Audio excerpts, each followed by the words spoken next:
찬송 부르겠습니다. 485장입니다. 찬송가 485장 부르겠습니다.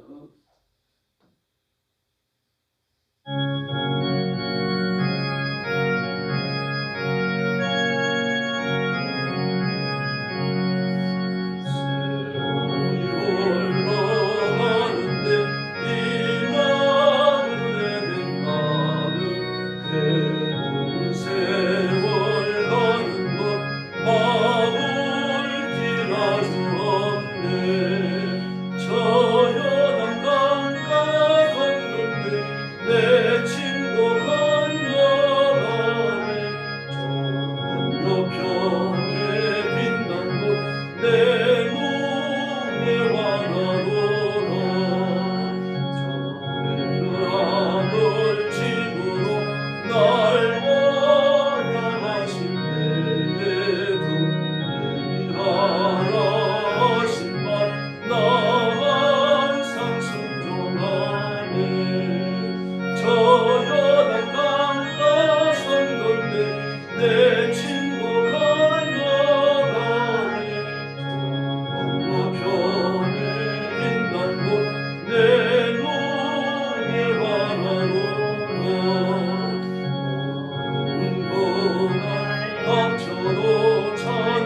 486장 부르겠습니다.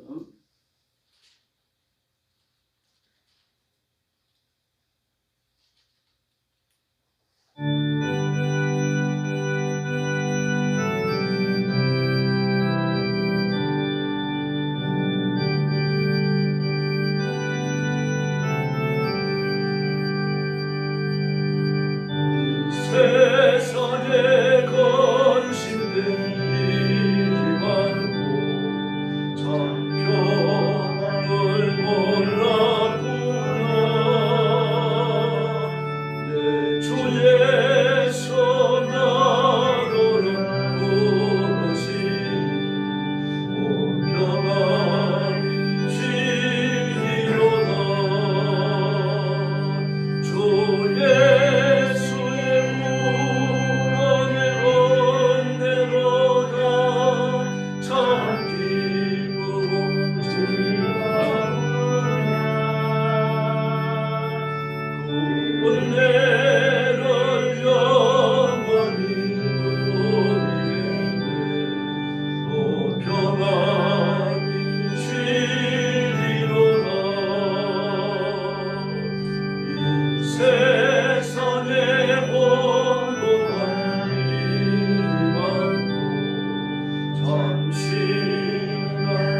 신앙 고백하겠습니다. 나는 전능하신 아버지 하나님 천지의 창조주를 믿습니다. 나는 그의 유일하신 아들 우리 주 예수 그리스도를 믿습니다. 그는 성령으로 잉태되어 동정녀 마리아에게서 나시고 본디오 빌라도에게 고난을 받아 십자가에 못 박혀 죽으시고 장사된 지 사흘 만에 죽은 자 가운데서 다시 살아나셨으며 하늘에 오르시어 전능하신 아버지 하나님 우편에 앉아 계시다가 거기로부터 살아있는 자와 죽은 자를 심판하러 오십니다. 나는 성령을 믿으며 거룩한 공교회와 성도의 교제와 죄를 용서받는 것과 몸의 부활과 영생을 믿습니다. 아멘. 사랑의 아버지 감사합니다. 그리스도의 보혈로 주시김을 받고 하나님의 자녀가 된 저희들이 주 앞에 엎드려 찬양과 경배를 올립니다. 머리 숙이는 사랑하는 성도들, 영상으로 예배에 참여하는 성도들 다 기억하시고 하나님의 가슴에 품으시고 복내려 주시옵소서. 믿음에 부욕케 하시고 말씀 위에 굳게 서서 험한 세상을 헤쳐나가 승리에 이르게 하시고 하나님을 영화롭게 드리는 이 고귀한 직무를 잘 감당하도록 은혜를 베풀어 주시옵소서.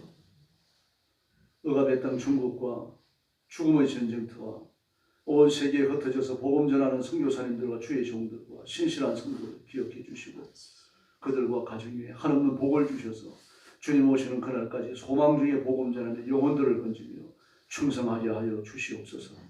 오늘 아침도 저희들이 말씀을 나눕니다.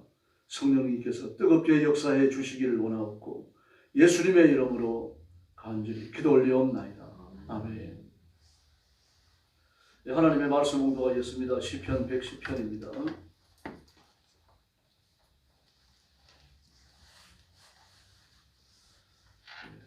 한 절씩 교독하겠습니다. 여호와께서 내 주에게 말씀하시기를 내가 내 원수들로 내 발판이 되게 하기까지 너는 내 오른쪽에 앉아있으라 하셨도다. 여호와께서 시온에서부터 주의 권능의 규를 내보내시리니 주는 원수들 중에서 다스리소서. 주의 권능의 날에 주의 백성이 거룩한 옷을 입고 절거에 번신하니 새벽이슬 같은 주의 청년들이 죽게 나오는도다. 여호와는 맹세하고 변하지 아니하시리라. 이르시기를 너는 멜기세덱의 서열을 따라 영원한 제사장이라 하셨도다. 주의 오른쪽에 계신 주께서 그의 노하시는 날에 왕들을 쳐서 깨뜨리실 것이라. 문 나라를 심판하여 시체로 가득하게 하시고 여러 나라의 머리를 쳐서 깨뜨리시며. 7절 말씀 같이 읽겠습니다. 길가에 쉬는 물을 마심으로 그의 머리를 드시리로다. 아멘. 메시아의 통치에 대한 예언적 시입니다.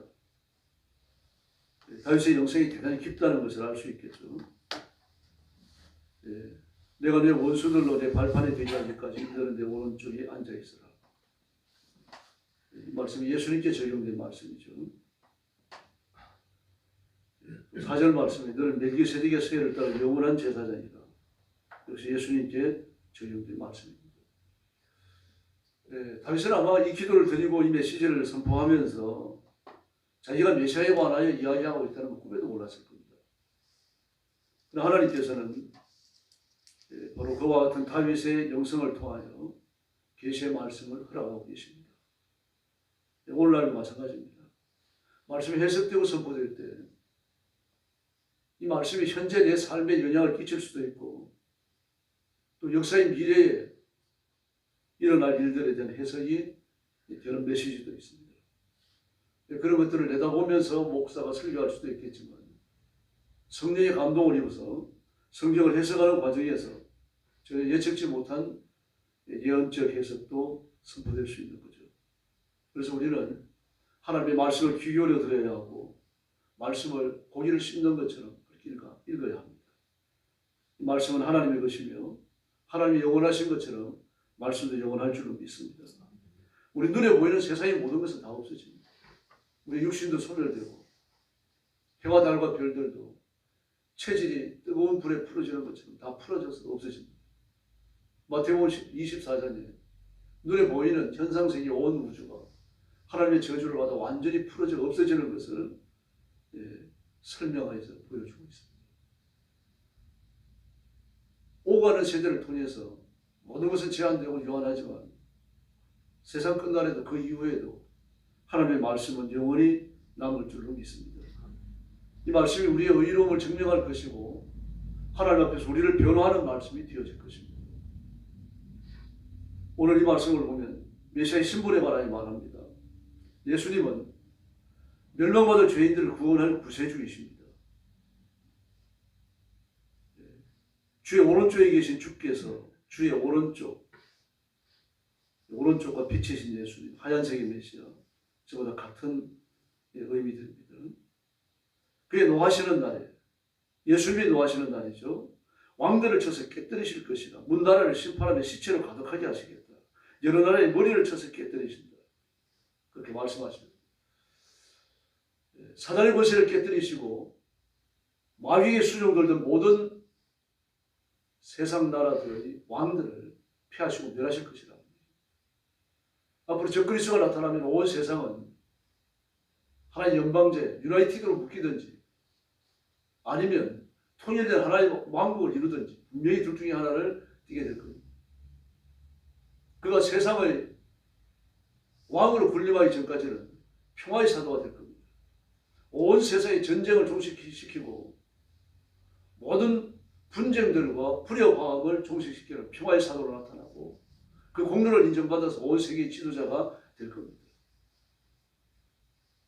그리고 계시록 10장에 나타나는 바다에서 올라온 짐승이고 그리고 마귀로부터 권세를 받습니다. 온 세상 사람들을 감화시키는 권세니까 보통 권세가 아니죠. 뭐 자기 가족을 통일시키는 것도 힘들잖아요. 조그마한 교회를 목회하는 것도 쉬운 일이 아닙니다. 그런데 온 세상을 일통시킨다. 세계인들이 고른 존경을 받는다. 이게 대단합니다. 인간의 뜻이 아니죠. 마귀의 강력한 권세가 임하는 겁니다. 근데 주님께서는 그와 그를 추종하는 모든 왕들을 쳐서 깨뜨리시겠다고 합니다. 그 머리를 쳐서 깨뜨리시고 왕들을 쳐서 깨뜨리시고 쳐서 깨뜨린다는 얘기를 두 번이나 반복했습니다. 심판이 돌이켜지지 않을 것을 보여주는 거죠. 그래 아주 엄정하고 무서운 심판일 것을 이야기하는 겁니다. 이제 내일 모레면 성탄절입니다. 성탄절에 오신 예수님, 인간의 몸을 입으신 예수님은 죽으러 오신 분입니다. 나귀를 타셨어요. 말을 타지 않으셨습니다. 말이 없어서가 아닙니다. 말을 타고 입성하는 것은 전쟁에 승리한 장군들이 하는 거죠. 그리고 장군들의 입성하는 과정에 심지어 1km, 2km까지 붉은색 카펫을 깔았습니다. 보통 500m를 깔았고요. 심지어 2km까지 깔았다는 기록이 있습니다. 대단하죠. 그리고 그 장군이 타고 오는 말은 온갖 화려한 것들로 장식되어집니다. 연도에 늘어선 사람은 장군 만세를 불러줍니다. 이 승리한 장군의 모습입니다. 그런데 예수님은 왕이시지만 온 세상을 창조주이시지만 가장 초라한 모습으로 들어오십니다. 나귀를 타시는데 그것도 새끼를 타셨어요. 그 당시 말은 관료들이 타는 겁니다. 그것도 높은 관료들이 타는 거죠. 돈 있는 부자들을 탈 수 있습니다. 그러나 돈 있는 부자들도 말을 잘 타지 않습니다. 말을 탄다고 하면 정말 부자입니다. 아마 상위 몇 프로 내에 드는 부자죠. 보통 서민들은 나귀를 탔습니다만 나귀도 잘 타지 않습니다. 왜냐하면 무거운 물건을 실어 나가야 되니까요. 자기까지 타가지고 나귀에 짐을 지울 수는 없고 나귀의 수명을 단축시킨다고 생각을 했기 때문입니다. 나귀는 재산 목록 1호였고요. 5배였습니다. 싸지 않았어요. 서민들에게 있어갖고 나귀는 부자들에게 말과 같이 중요한 존재입니다. 그러나 어쨌든 나귀는 서민들과 함께 기거했던 겁니다. 주님이 그 나귀를 타십니다. 아주 초라한 모습이죠. 그것도 새끼 나귀를 타십니다. 그리고 예루살렘에 들어가실 때 연도에 늘어선 사람들이 환호성을 올리잖아요. 호산나, 다윗의 이름으로 오시는 이 호산나 외칩니다. 그나마 값에서 못 갈았습니다. 왕이시라고 하는 것을 성령님의 감동으로 깨달았다고 할 수 없지만 마음으로 느끼는 겁니다. 마음으로 느끼는 것과 깨달은 건 다른 거죠. 깨달은 것은 이성적 굴복이 있는 거예요. 그들의 행동은 이성적 굴복이 아닙니다. 감정의 입사인 겁니다. 감동이 임한 거죠. 그래서 옷을 벗어가지고 연도에 깔고 옷도 모자라니까 조연한 바지를 가지고 연도에 깝니다. 최소한도 예수님이 탄 나귀가 흙을 밟게 하지 않으려고 하는 최소한의 예를 갖춘 거죠. 그리고 최상의 찬양을 드립니다. 호산나 다윗의 이름으로 오시는 이 호산나. 호산나는 주여 우리를 구원하소서. 그런 말입니다. 그럼 메시아라는 것을 알아요. 다윗의 이름으로 오시는 이요. 호산나. 이 성령님의 감동이 아니면 그 당시 사람들이 할 수 있는 일이 아닙니다. 그런 말이 아닙니다. 그러나 다시 오시는 재림의 예수님은요. 금을 드시고 심판하러 오십니다. 초라한 모습이 아닙니다. 구름을 타고 오시고 천군 천사의 호의를 받으시면서 온 세상과 우주를 압도하시고 그리고 산자와 죽은 자를 전부 불러내서 벽보좌 앞에 세우십니다. 그리고 자기 입으로 자기의 죄를 짓고하게 만드십니다. 그리고 지옥과 천국을 판별하시고 영원한 심판을 행하시는 겁니다. 우리는 그 심판을 통해서 천국에 들어갈 줄로 믿습니다. 그러나 이 땅에서 메시아의 모습은 참 초라했습니다. 이사야 53장 2절과 3절을 보면요. 연한 순각과 마른 땅에서 올라오는 줄기같이 고운 모양도 없고 풍채도 없고 보잘것도 없습니다. 실력을 갖춘 랍비지만 흠모할 만한 것이 그 몸에 없어요. 일단 토론을 시작하면은 뭐 율법사든 랍비든 대제사장이든 그 앞에 꼼짝을 못했습니다. 예수님의 말발을 이길 수가 없었어요. 단순히 말을 잘해서가 아니라 예수님은 기록된 구약 성경의 주인이십니다. 누가 이분을 당하겠습니까? 아무리 논리 전연한 율법사라고 하더라도 예수님과의 토론에서 이길 수가 없는 거죠. 다 무릎을 꿇게 되어 있습니다. 그러나 멸시를 받고 강고를 힘든 누추한 삶을 사셨습니다. 심지어 이 침을 뱉고 뺨을 치고 발로 차고 손으로 때릴 만큼 예수님 초라한 모습이셨어요. 그러면서도 그들은 이 자기가 닌체를 강하고 있는 분이 하나님이시라고 하는 사실을 전혀 알지 못합니다. 만약 그런 사실을 뭐 설통만큼이라도 알았다고 하면 보이 두려웠겠죠. 그럼 그 두려움이 없었어요. 아주 마귀의 부추김, 마귀의 사악한 권세로 충만했던 것입니다. 그러나 그 메시아는 진정한 통치자이시고 왕 중의 왕이신 줄로 믿습니다. 원수를 밟으시는 분, 정복자 승리의 왕이십니다. 지금도 원수가 승리하는 것 같아요. 하나님의 자녀들이 간고를 겪잖아요. 그러나 우리가 승리할 줄로 믿습니다. 지금은 나야가 무엇을 예수님이 인간의 몸을 가지셨던 그런 것을 우리가 가지고 있습니다. 뭐 혹은 하나님께서 기적을 내리셔가지고 벼락부자가 되는 사람도 있습니다. 병이 낫기도 하고 불체병에서 이겨내기도 하고요. 천국을 갔다 오는 사람도 있고 지옥을 갔다 오는 사람도 있습니다. 굉장한 은혜 체험을 하는 사람들이 있습니다. 그러나 극히 소수입니다.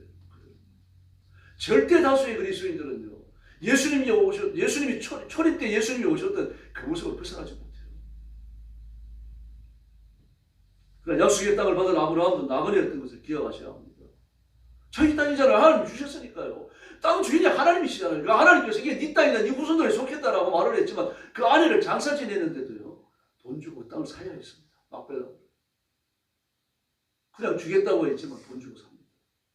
자신이 나그네라고 하는 사실을 증명하기 위해서죠. 예수님도 연약하 보이셨지만 죽음의 권세를 깨치시고 만왕의 왕이 되셨습니다. 우리도 체전에 심어진 겨자씨 하나 같습니다. 그러나 곧 자라나서 새들이 깃들이는 큰 나무가 되는 겁니다. 근데 원수를 굴복시키는 무기가 있습니다. 철장입니다.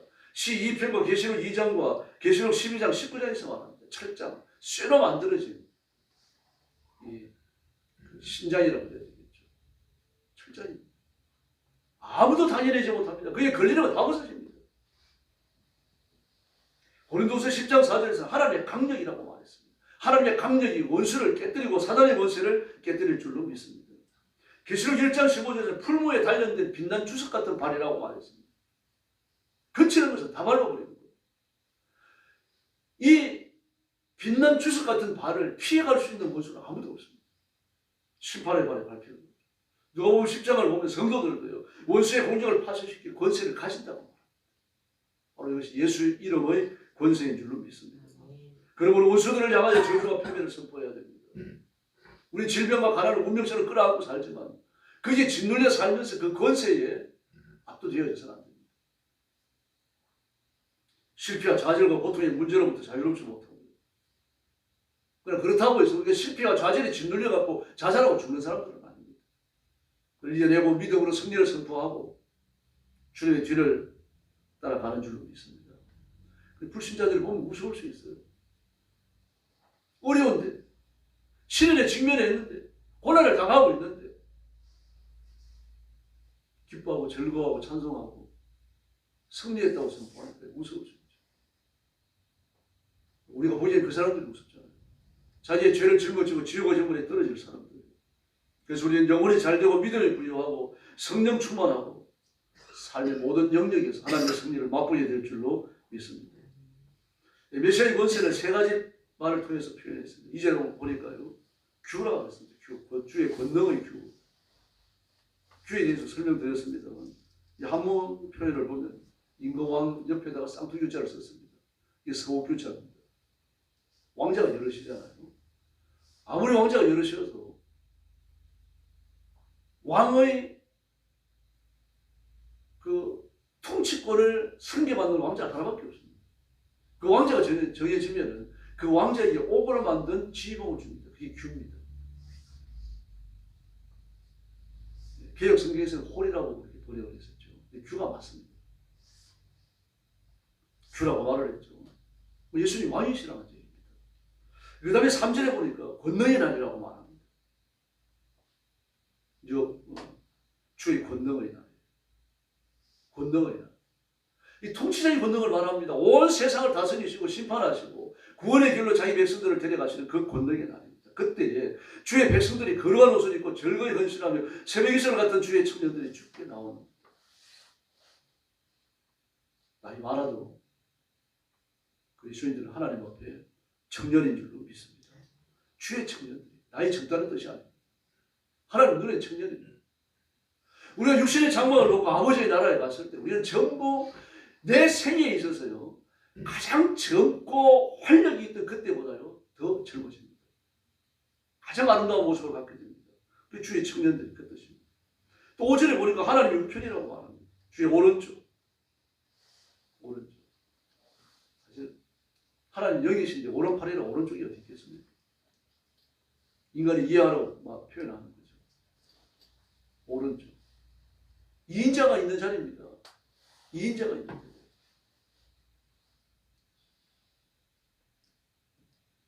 그래서 예수님은 왕이시며 통치자이시고 심판주이시고 저와 여러분에게 있어서는 영원한 구주이신 줄로 믿습니다. 이 능력을 가지고 죽음과 저주를 걷어내시고 원수들을 단번에 멸망시키시고 보이는 것들과 보이지 않는 것들, 땅과 하늘, 온 우주를 통치하고 호령하시는 왕이십니다. 우리가 아무리 밤을 통과하더라도 새벽이슬 같은 주의 청년들로 주 앞에 나오는 겁니다. 사망의 영청한 골짜기를 그리더라도 주님은 우리를 회복의 권세로 이끌어 주실 줄로 믿습니다. 그래서 예수님은 세계 역사의 수레바퀴를 움직이십니다. 개인의 삶에 대하여 계획을 세우시고 그 계획을 주관적으로 이루십니다. 그러므로 우리는 거룩한 옷을 입어야 합니다. 내적으로 거룩해야 되고 우리의 삶이 거룩하려고 발버둥을 쳐야 됩니다. 기쁨으로 헌신해야 됩니다. 우리가 거룩한 옷을 입고 기쁨으로 헌신할 때 구원의 감정이 우리를 다스릴 것이고 하나님 앞에 우리를 견고히 서게 할 줄로 믿습니다. 오늘 새벽도 추위를 이기고 교회 나오셨는데 정말 잘하셨습니다. 하나님이 여러분 한 분 한 분을 보시며 몹시 기뻐하십니다. 그 아버지의 마음을 기억하시고 힘써서 부르짖고 승리자이시며 심판주이신 주님께 속한 자로서 마음껏 부르짖고 기도하고 응답받는 귀한 새벽이 되기를 예수님의 이름으로 축원합니다. 기도하겠습니다. 자비로우신 아버지 하나님 감사합니다. 연일 계속되는 추위 속에 우리 성도들을 지켜주시고 보호해 주시니 감사합니다. 난전에서 장사하는 분들도 계시는데 하나님께서 기억해 주시고 감기 곡벌로 몸조롭지 않게 하시고 하나님께서 보호하시고 품에 안으시고 강건케 하여 주시옵소서. 자비로우신 주님, 오늘 새벽도 기도하러 나왔습니다. 사랑하는 성도들의 기도에 책임을 주옵소서. 영상으로 예배에 참여하는 성도들, 잠자리에 들어있는 성도들까지 다 일깨워 주시고 하나님 앞에 굴복하게 하시고 마음껏 부르짖게 하시고 기도하여 하나님의 영광을 체험하여 주시옵소서. 개인이 새로워집니다. 한 분 한 분이 하나님의 은혜로 충만함을 입게 하시고 가정이 복을 받아 번성하게 하시고 성령님이 운행하시는 천국 같은 가정들이 되게 하여 주옵소서. 자녀들로 믿음의 성계가 이루어지게 하시고 뜨거운 마음으로 주를 섬기고 헌신하는 자녀들이 되게 하여 주시옵소서. 자비로우신 주님, 교회를 주님 앞에 맡깁니다. 성령 충만한 교회, 하나님의 말씀이 생수에 가히 되어 흐르는 교회가 되게 하여 주옵시고 온 성도들이 은혜와 권능으로 무장하도록 역사해 주시옵소서. 오늘 밤에도 금요 기도회를 모입니다. 성령께서 은혜를 베풀어 주시고 죄를 무릅쓰고 성도들이 나와서 함께 기도하도록 복을 내려 주시옵소서. 우리 교회를 주님 앞에 맡겼습니다. 하나님의 가슴에 품으시고 보호하시고 부흥케 하여 주시옵소서. 나라와 민족을 하나님께서 책임져 주시기를 원합니다.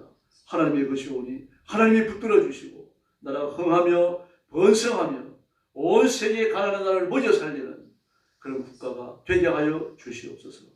오늘 새벽도 기도하러 왔사오니 기도의 새 힘과 능력을 부어주시기를 원하옵고 예수님의 이름으로 간절히 기도 올려옵나이다. 아멘. 주기도 드리겠습니다. 하늘에 계신 우리 아버지, 아버지의 이름을 거룩하게 하시며 아버지의 나라가 오게 하시며 아버지의 뜻이 하늘에서와 같이 땅에서도 이루어지게 하소서. 오늘 우리에게 일용할 양식을 주시고 우리가 우리에게 잘못한 사람을 용서하여 준 것 같이 우리 죄를 용서하여 주시고 우리를 시험에 빠지지 않게 하시고 악에서 구하소서. 나라와 권능과 영광이 영원히 아버지의 것입니다. 아멘. 합심해서 기도하겠습니다. 자비하신 아버지 하나님 감사합니다. 사랑하는 성도들 주님이 보호하시고 지키시고 책임지시니 감사합니다. 세상 많은 사람들 중에 하나님께서